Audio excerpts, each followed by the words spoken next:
Hi, this is Jason from Horrific Nightmares. Welcome back to another episode of Anything But Horror. Now, this is the segment where I'm going to explore different genres of film and why I love film and my favorite films. Today, we're going to be taking a look at Spider-Man. Spider-Man is a 2002 film which runs approximately 121 minutes and is directed by Sam Raimi. Sam Raimi was, of course, most notable for directing horror films. I mean, we got the Evil Dead franchise, Drag Me to Hell, Darkman, which I do consider a horror film. It is a revenge film, but it's also a horror film. He also directed The Gift, but what surprised me the most is he directed A Simple Plan, which I did not know. Simple Plan is a fantastic film. It has the late great Bill Paxton and Billy Bob Thornton. Just a fantastic film. If you've never seen it, check it out. Now, this stars Tobey Maguire, Willem Dafoe, Kirsten Dunst, James Franco, Cliff Robertson, and J.K. Simmons as J. Jonah Jameson, who, in my opinion, does the best as J. Jonah Jameson in any of the live theatrical things. Now, this was made for $139 million, which really surprised me. But what surprised me even more was the gross. It grossed over $825 million. That's awesome. Now, I'm not quite sure how I feel about this, but Tobey Maguire had never read a Spider-Man comic, but took the part based on his love for the script. Willem Dafoe performed 90% of his own stunts. And this was released, like I said, in 2002, which was the 40th anniversary of Spider-Man.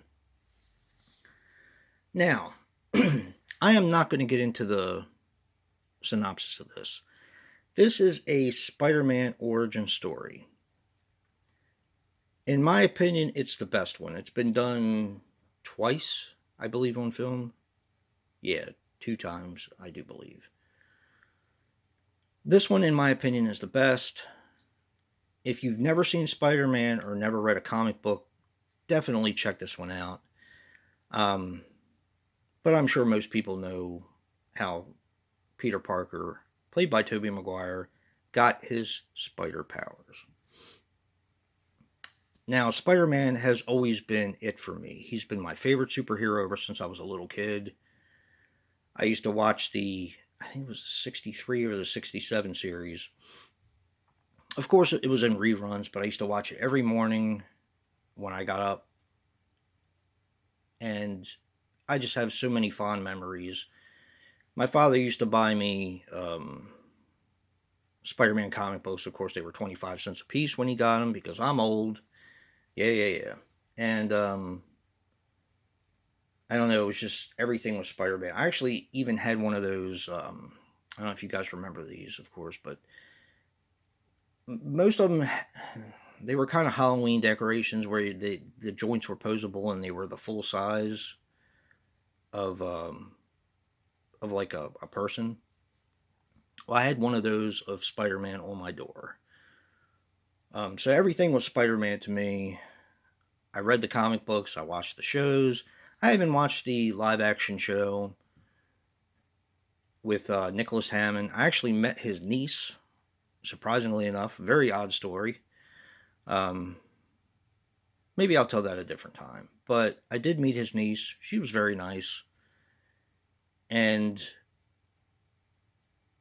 like I said, Spider-Man was it for me. Usually when you talk comic books, it's DC or Marvel. Now, I've always been a Marvel fan. I do like the DC characters. I do watch the films, the television shows, and I used to get a majority of their comic books back in the day. But I've always been a Marvel fan. Make mine Marvel. Of course, this was written by Steve Ditko and Stan Lee. It was really written by Stan Lee. The stuff was illustrated by Steve Ditko. um, which is kind of bittersweet watching his cameo appearances in the films now, because he, of course, has passed away, and we lost a giant in the industry. Seemed like such a nice person, someone I always wanted to meet, but never got the chance. Now, I saw this film when it first came out, probably the first day it came out, and I really felt like a little kid. And it was amazing to see Spider-Man on the big screen, live action. Just amazing. Now, I do have a couple cons. They're more or less nitpicks, because I've been a comic book reader ever since I was little, and I'm a huge Spider-Man fan. So, one nitpick is how the webs come out of his wrists organically. If anyone has read a Spider-Man comic in the past 60 or 70 years, knows that Peter Parker was a really smart person and wanted to be a scientist. Now, he created the web fluid and put them in cartridges, which snapped into a device on his wrist. They did not come out of his wrist organically. Unless you're talking about a series about 15 or 20 years ago called The Other, and it did, because he was kind of turned into a sort of like a human spider. But that was a short series, not the norm and not the way it was supposed to be. Another small con is the Goblin costume. While it still had the glider and the pumpkin bombs, it just didn't look like the Goblin. Although I get what they did with it, and I do like it. Nothing that was a con for me took me out of the film. It was just little nitpicks.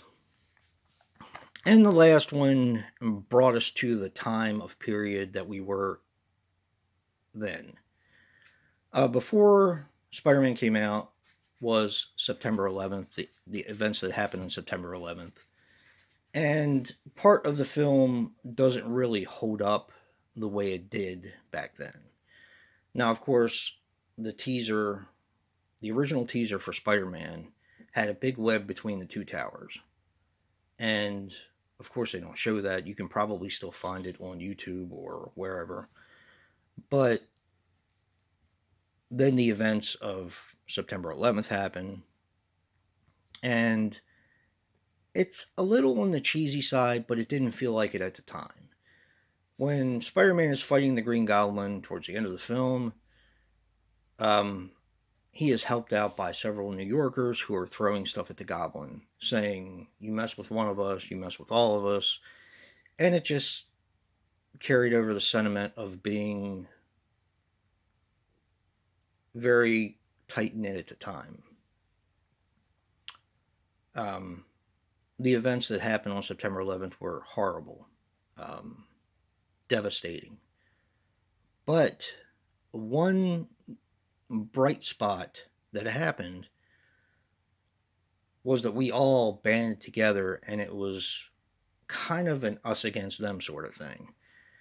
And you were proud to be an American at that time, even though things have changed a lot since then. Not with me. I'm still proud to be an American, and I don't want to get political, but it was just a different time back then.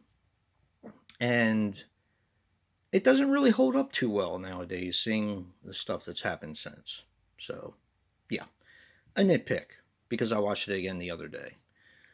I've probably seen this movie 1,000 times. Another little story. After I saw this is when my health started to decline, and I actually had to move to Seattle to get a bone marrow transplant. And well, the reason why I'm telling you guys this is because I was in the hospital at University of Washington. And they had a movie channel there where they would play movies that kind of had just come out, maybe a little bit before they came out on DVD or VHS back then. But at the time they were playing, of course this was uncut, At the time, they were playing Harry Potter and the Sorcerer's Stone, The Majestic with Jim Carrey, a movie that I can't remember the name of it, but it was a Nickelodeon movie if I remember correctly. And they played Spider-Man maybe 2 or 3 times a day, and I watched it every single time it came on. So that was a good part about being in the hospital, probably the only good part. But yeah, another interesting thing about around that time, I was very impatient. This movie, I've never bought a bootleg of a film before it came out on video. Never did in my life, but I did for this film. I went to a flea market and they had one there, and like I said, I had never done it, but I bought a bootleg. I wish I still had it. I gave it to my father-in-law. It was surprisingly good. Well done bootleg. But this is the thing. They misspelled Tobey Maguire's name on the front, and they called him Toady Maguire with a D. So now it's been the running joke all these years, even when my wife came down the other day and saw that I was watching Spider-Man. She said, "Oh, you're watching the one with Tobey Maguire." So that's kind of like an inside joke that I'm letting you all in on. But I love this film. It's